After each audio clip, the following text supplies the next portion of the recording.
Cette émission vous est présentée par l'Hôtel du Centre. L'Hôtel du Centre, votre business hôtel, votre business partner. Bonjour, nous sommes sur NC News et c'est Sans détour.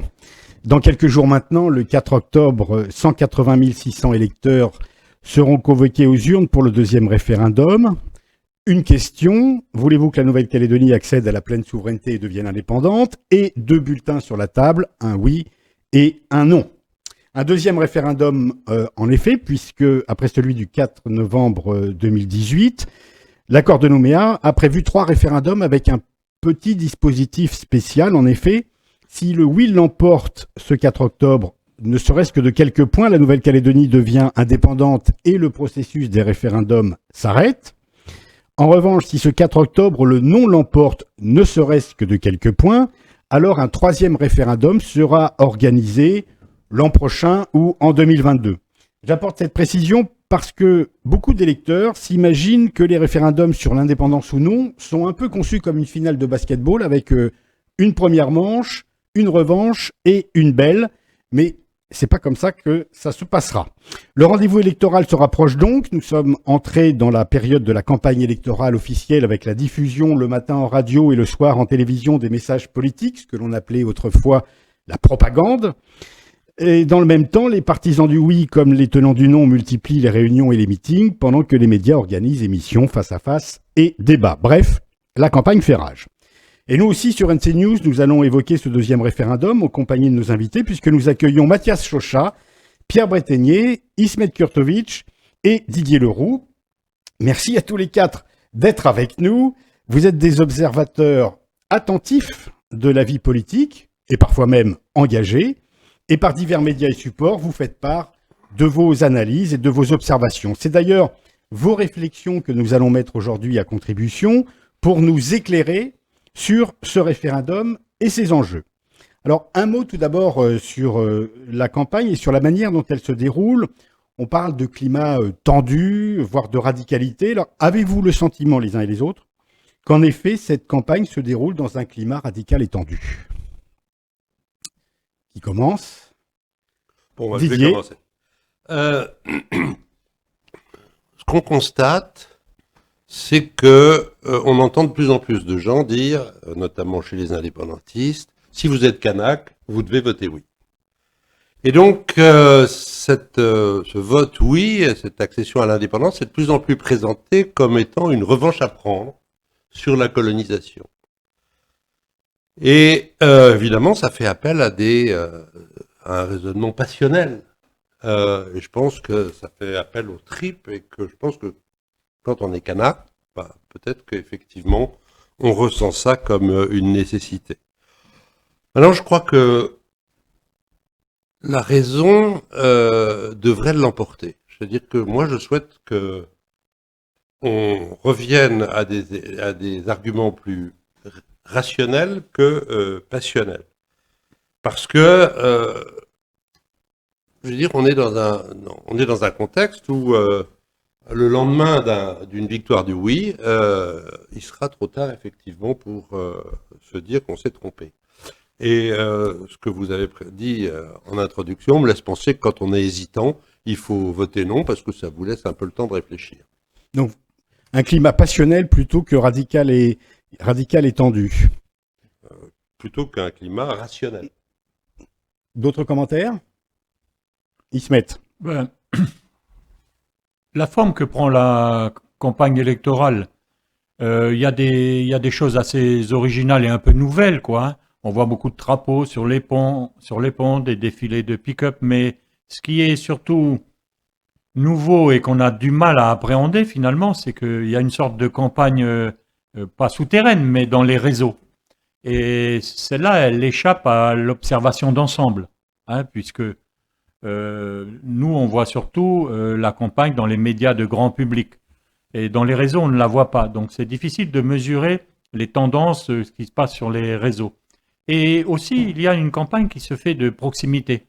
Par exemple, les indépendantistes visitent systématiquement toutes les tribus de la Grande Terre, des îles, partout, et ont des réunions. Donc ça, c'est une campagne qui n'est pas médiatisée grand public, qui est une tradition de la Nouvelle-Calédonie.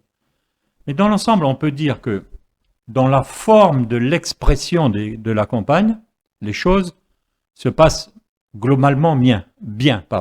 Je mets de côté les commentaires racistes d'un côté ou de l'autre qui sont faits sous l'anonymat. On met ça de côté parce qu'en somme, ça n'existe pas.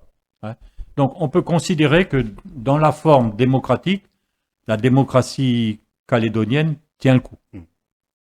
Mathias, Il y a une ferveur chez les Kanaks dans cette campagne qui est réelle. Il y a beaucoup de monde aux réunions, il y a beaucoup de questions.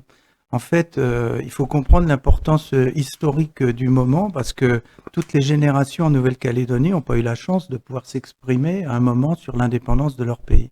Et c'est particulièrement le cas pour les jeunes. On leur sert sur un plateau, si je puis dire, 3 votes successifs en un espace de 6 ans. Et ils sont en train de prendre conscience de la dimension historique. Des générations sont mortes sans pouvoir le faire. Donc il y a cette ferveur. Et il y a aussi l'enjeu historique qui est de concrétiser le peuple calédonien. Le but, c'est quand même, à l'occasion du 4 octobre, de faire un destin commun dans un pays commun, c'est-à-dire de fusionner le peuple kanak et le peuple français dans une citoyenneté commune qui fera le peuple calédonien. je vous posais la question parce que, à moins que Pierre, vous voulez dire quelque chose, oui, pardon. Absolument. Je voudrais dire que effectivement cette ferveur rejoint ce que disait Didier, c'est-à-dire que on s'adresse à l'émotion, à la passion, au sentiment et pas à la raison. Et c'est pire que ça, je dirais. C'est-à-dire qu'on leur ment. On leur dit aux Kanaks, les indépendantistes disent aux Kanaks dans les tribus, ne vous inquiétez pas, de toute façon la France restera là, va continuer à vous aider, alors qu'on sait bien que ça n'a jamais été le cas dans toute l'histoire de la décolonisation. Les aides ont duré 2 ans, et puis après, au revoir. On voit que ça a été le cas dernièrement au Vanuatu, c'était le cas le moins grave, parce que le Vanuatu n'était pas très développé, mais aux Comores. Il faut savoir que les Comores reçoivent à peu près 10 milliards, pendant que le Mayotte à côté reçoit 120 milliards dans la métropole. Donc on voit tout de suite la différence. C'est la même chose pour Djibouti. Djibouti Oui, mais recevoir 5 milliards. tout ça ne fait pas un climat ni tendu ni radical. Ah ben, On est dans la campagne, c'est avec des arguments, ils se mettent. oui, mais c'est... Non, excusez-moi. Ensuite, il y a la deuxième indication de Mathias Chauchat du futur peuple calédonien. Et là, il faudra qu'on en discute un jour, parce que est-ce qu'on va y arriver à ce peuple calédonien? J'ai l'impression que c'est un monde de bisounours. On fait comme si il va y avoir facilement un métissage qui va faire que tout le monde, on sera tous pareils. Mais c'est pas vrai. En Nouvelle-Calédonie, le métissage, il est biologique, il n'est pas culturel. Chacun choisit son mode de vie. Chacun choisit de vivre en tribu, à l'intérieur de clans, de familles, de chefferies, d'obéir aux coutumes, etc. Ou de vivre dans un mode occidental où c'est la liberté et l'égalité qui règnent sur 2 sociétés totalement différentes. Je vois pas comment un occidental va être admis On peut faire une remarque. dans les clans, Oui, mais dans les clans la parole circule dans les clans librement. coutumiers. Pierre, une remarque. Le peuple calédonien, il est uni dans une citoyenneté politique qui garantit l'égalité à tous dans le futur État indépendant, mais il entend bien conserver ses différents statuts civils, c'est-à-dire coutumier et statut civiliste. Et donc, il n'y a pas de fusion dans une identité commune. On n'est pas dans un peuple français un et indivisible. On est dans un peuple plutôt conçu à l'anglo-saxonne dans lequel il y a la reconnaissance des différences. Mais l'égalité politique, elle est donnée par le partage de la citoyenneté. C'est une garantie forte qui a été donnée par les Kanaks aux autres. Il faut y croire. Moi, je crois Croire ce qui va se que passer après l'indépendance, quoi. l'égalité politique, elle est essentiellement due à la présence française. Avant l'arrivée de la France en Nouvelle-Calédonie, il y avait un certain nombre de chefferies, à l'intérieur desquelles les chefs étaient des monarques absolus.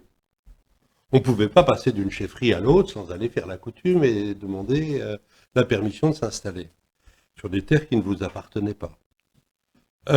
En unifiant la Nouvelle-Calédonie et l'ensemble des aires coutumières, la France a permis cette circulation. Regardez aujourd'hui le nombre de loyaltiens qui sont implantés en province sud. Est-ce qu'ils ont fait la coutume à la chefferie de Djoubéa Caponé? Pas du tout.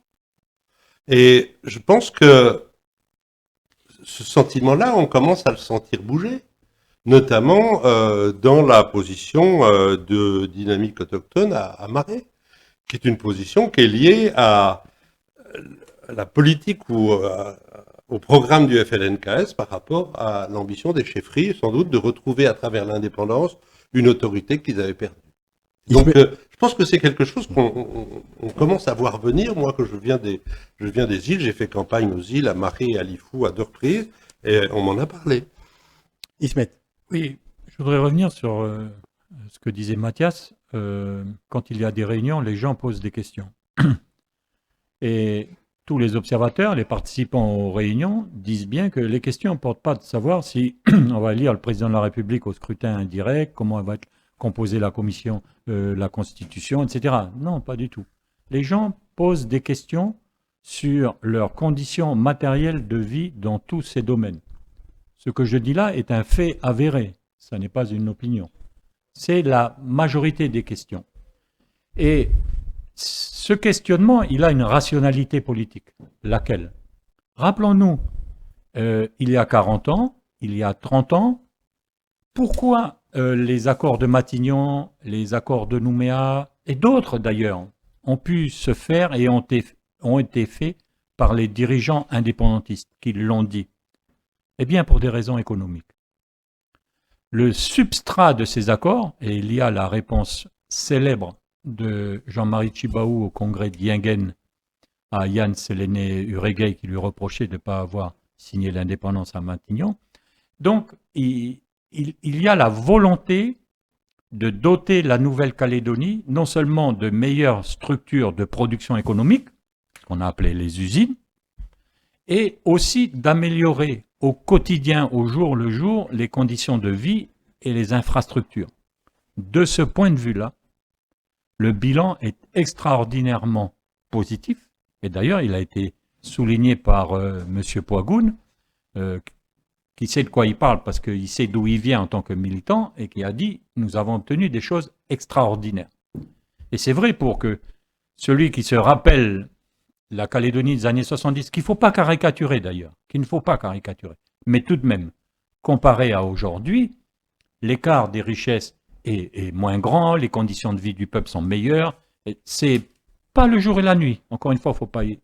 mais il y a un progrès extraordinaire, y compris du point de vue de la décolonisation, c'est-à-dire la place des Kanaks dans la politique, là c'est un fait avéré, mais aussi dans l'économie, mais de façon insuffisante, notamment pour les Kanaks de la Grande Terre. Mais donc, le fait que dans les réunions, les questions portent majoritairement là-dessus, ça renvoie ce vécu politique. Là-dessus, quand même, je trouve que c'est tout à fait exact cette la description qui vient d'être faite, mais ça montre une chose, c'est que c'est pas les conditions économiques qui font la revendication d'indépendance. Moi, je n'y crois pas du tout.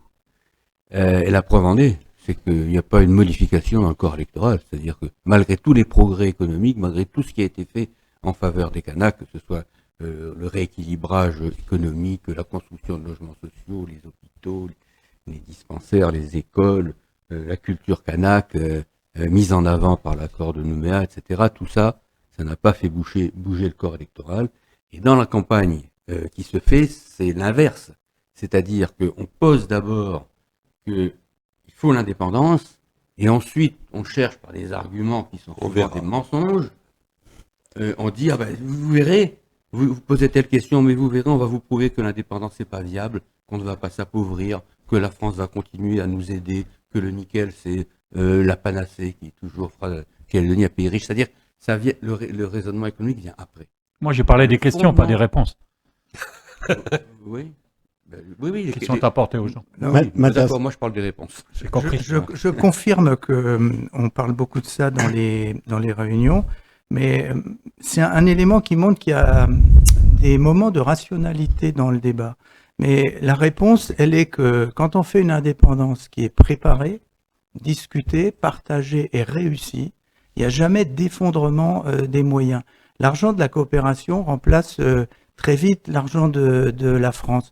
On prend un exemple simple. Imaginons que la France veuille punir les Kanaks d'avoir voté oui le 4 octobre. Situation ubuesque. Oui, imaginons. Qu'est-ce qu'elle fera le lendemain? Pour moi, elle dira, mais c'est moi qui ai réussi tout ça. 30 ans de progrès pour parvenir à un consensus. Donc, c'est pas pour leur fermer la porte au nez. Mais imaginons que la France parte. On est dans la zone australienne. Je veux dire, ils veulent laisser leur base. Le lendemain, les Australiens sont là. Et comme la France voudra pas perdre son rang, eh bien, elle restera. Et alors, on lui dira, mais bien sûr, vous pouvez rester. Et à ce moment-là, il faudra négocier des partenariats dans les autres domaines. Et à la fin, si la France veut rester, veut garder son rang, veut rester présente dans l'axe Indo-Pacifique, elle assurera sa coopération. Donc, il y a une sorte de fantasme paranoïaque dans la perte de l'argent. Et donc, ce qu'on répond aux gens, c'est qu'il y a une continuité historique dans la préparation de l'indépendance. Ça fait 32 ans que le pays se prépare. C'est pour la première fois une indépendance qui n'est pas hostile à la France, qui va se faire avec la France. Et dans ce cas-là, eh ben, il n'y a aucune crainte à avoir du jour d'après. Cela étant, oui, mais je voudrais juste apporter une précision. Oui. On voit quand même une inclinaison dans le discours indépendantiste. On l'a vu dans les spots de la campagne officielle et on l'a vu dans les récentes déclarations de Jean-Pierre Jaioué, qui était invité de NC La Première, lorsqu'il dit « La solution pour nous, c'est l'indépendance. L'indépendance, c'est pas simplement une question d'argent, c'est une question de dignité. La dignité, ça ne s'achète pas à coups de milliards. » On voit quand même une inclinaison du discours. Il est plus. Hein Oui, c'est une inclinaison. Simplement, c'est la vérité. C'est ce que je veux dire tout à l'heure. C'est que c'est pas les conditions économiques et sociales qui font la demande d'indépendance. C'est la volonté d'être gouverné par les siens. C'est ça. Et aucun peuple du monde n'a accepté de gaieté de cœur la domination par un autre peuple. Aucun. Voilà. Et donc c'est ça la revendication de base. C'est une revendication de domination. Les Kanaks veulent, ils s'estiment chez eux.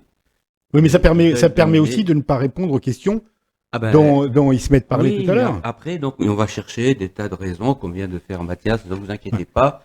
Avec la coopération, la France va continuer à nous aider. Mais on voit ce que fait la coopération. À Djibouti, c'est même pas 5 milliards par an qu'ils reçoivent.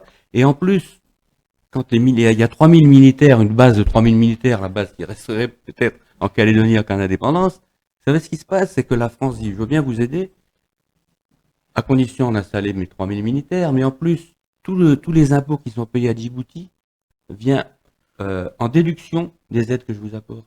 C'est-à-dire c'est vraiment des discussions pied à pied. Et Djibouti est au moins aussi importante que la Nouvelle-Calédonie sur le plan géostratégique, comme le Vanuatu d'ailleurs. Et donc voilà, c'est la règle, c'est 10 fois moins. La France donne 10 fois moins. Un mot, Ismet. Ah, pour moi Oui. Ah, je pense que... Ce que je voudrais dire à Mathias, c'est que j'entends bien cette réponse, mais il n'est ni président de la République, ni Premier ministre, ni à lui seul la majorité de l'Assemblée nationale, et il parle pour la France. C'est-à-dire que il dit, la France va faire ceci. On ne peut pas préjuger de ce que va faire la France. Déjà, dire cela, c'est se mettre dans une situation de dépendance. Premièrement. Donc, c'est vraiment extrêmement risqué d'asseoir une décision là-dessus. Et ensuite de ça, la France a déjà répondu. Et ce qui est remarquable, c'est que la réponse était la même il y a 2 ans et aujourd'hui. C'est-à-dire, et elle ne peut pas faire d'autres réponses, parce que c'est la loi. Elle dit, ça va être de l'aide au développement. Après, nous, on peut estimer que l'aide au développement sera suffisante, mais on préjuge de la décision de la France qu'elle n'a jamais prise dans ce sens. Je préfère, moi, un dirigeant indépendantiste, il y en a peu, qui dit que, voilà, il faudra désindexer les salaires, il faut faire des sacrifices parce que c'est comme ça l'indépendance, etc., etc. Ce que je crains seulement, parce que ça dépend de quel point de vue on se place, que du point de vue du peuple, c'est le peuple qui en souffre le plus, parce que c'est ce qu'il y a de plus facile à faire. Donc, bâtir un raisonnement sur l'intention de l'autre, là, il y a quelque chose qui ne va pas et qui rend un facteur de grande incertitude dans l'argumentation. C'est mieux de dire les choses, quoi. Didier, rapidement, un mot, je voudrais qu'on parle aussi des abstentionnistes. Oui, d'accord. Pour moi, la politique, c'est fait pour améliorer la vie des gens. Or, si je pense que l'indépendance améliorerait la vie des gens, je serais peut-être indépendantiste. C'est pas le cas.